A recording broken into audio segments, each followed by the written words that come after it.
পরিচিত একটি বিষয়। বিশেষ করে পুরুষদের জন্য ব্যবহৃত কন্ডোম খুবই সহজলভ্য এবং এটি যে কোনো দোকানেই, বিশেষ করে ওষুধের দোকানে সহজেই পাওয়া যায়। তবে মহিলাদের জন্য ব্যবহৃত যে কন্ডোম রয়েছে এটি কিন্তু অনেকেই জানেন না। আবার যারা জানেন তারা কিন্তু অনেকেই বলে থাকেন যে এটি দেখতে কেমন বা এটি কিভাবে ব্যবহার করে। হ্যাঁ, আজকে কথা বলবো মহিলাদের ব্যবহৃত কন্ডোম নিয়ে।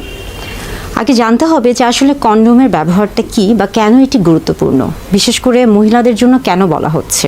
কন্ডোম মূলত একটি গর্ভনিরোধক বা জন্ম নিয়ন্ত্রক একটি বস্তু। এটি মূলত দেখা যাচ্ছে যে অনাকাঙ্ক্ষিত গর্ভধারণ রোধ করে এবং একই সাথে সেক্সুয়ালি ট্রান্সমিটেড যে ইনফেকশনগুলো রয়েছে সেখান থেকে সেক্সুয়ালি ট্রান্সমিটেড যে ডিজিজগুলো হয় সেগুলোকে প্রিভেন্ট করে। অর্থাৎ আমরা বলে থাকি যে অনাকাঙ্ক্ষিত গর্ভধারণ রোধের পাশাপাশি যৌনবাহিত যে রোগগুলো রয়েছে, বিশেষ করে সিফিলিস, গনোরিয়া কিংবা এইচআইভির মতো যে রোগগুলো রয়েছে এগুলোকেও কিন্তু কন্ডোম প্রতিরোধ করছে।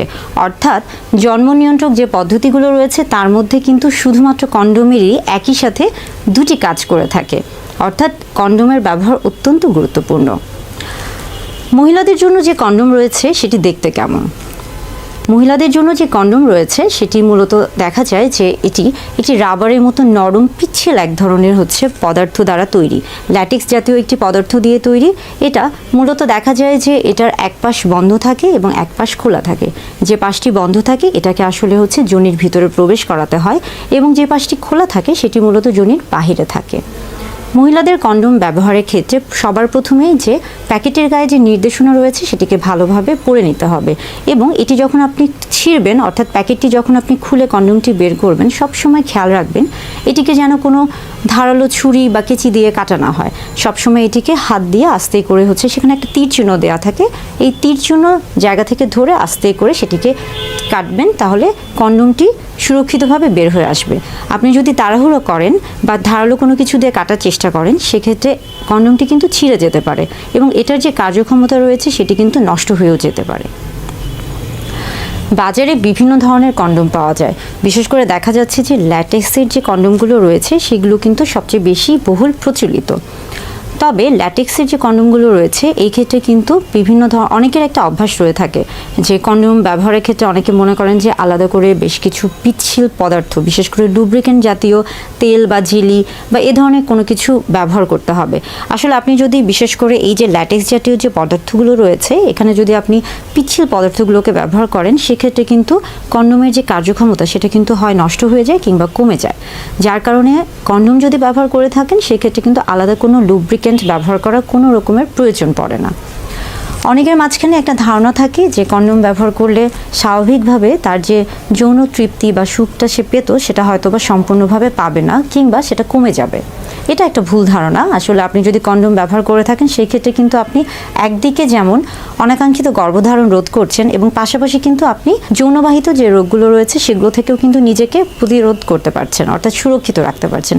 তাহলে সেই ক্ষেত্রে কিন্তু আপনি যখন আসলে সুরক্ষিত থাকছেন সেই ক্ষেত্রে কিন্তু আপনার যে যৌন সুখটা এটা কিন্তু তৃপ্তিটা কিন্তু আপনি স্বাভাবিকভাবে আরও ভালো হওয়ার কথা, আনন্দটা আরও বেশি টেনশন ফ্রি বা ঝামেলামুক্ত হওয়ার কথা।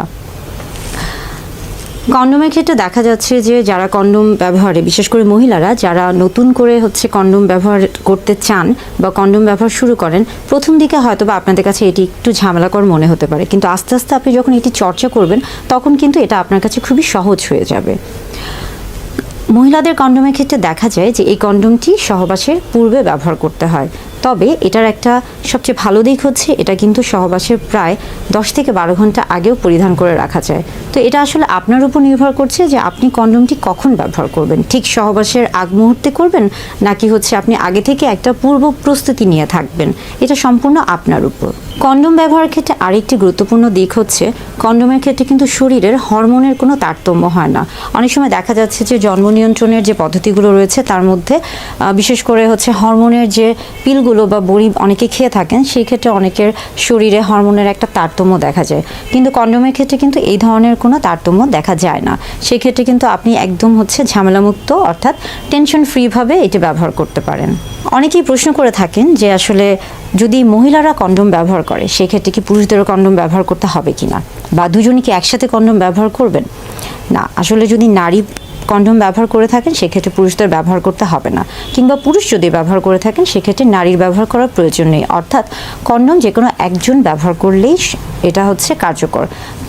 বরং আপনারা যদি দুজন কন্ডোম ব্যবহার করে থাকেন সেই ক্ষেত্রে কিন্তু দেখা যায় যে একটা ঘর্ষণের সৃষ্টি হতে পারে, কিংবা এখানে কিন্তু একটা লুব্রিকেশন বা হচ্ছে সেটা একটা অভাব দেখা দিতে পারে, এবং ঘর্ষণের ফলে কিন্তু অনেক সময় এই কন্ডোমটা ছিঁড়ে বা ফেটে যেতে পারে, যার ফলে যে কার্যক্ষমতা আছে সেটা নষ্ট হয়ে যেতে পারে বা কমে যেতে পারে। তাই কন্ডোম শুধুমাত্র একজনের ব্যবহার করলেই হবে। অনেক মহিলারাই প্রশ্ন করেন যে গর্ভাবস্থায় কিংবা মাসিকের সময় কন্ডোম ব্যবহার করা যায় কিনা।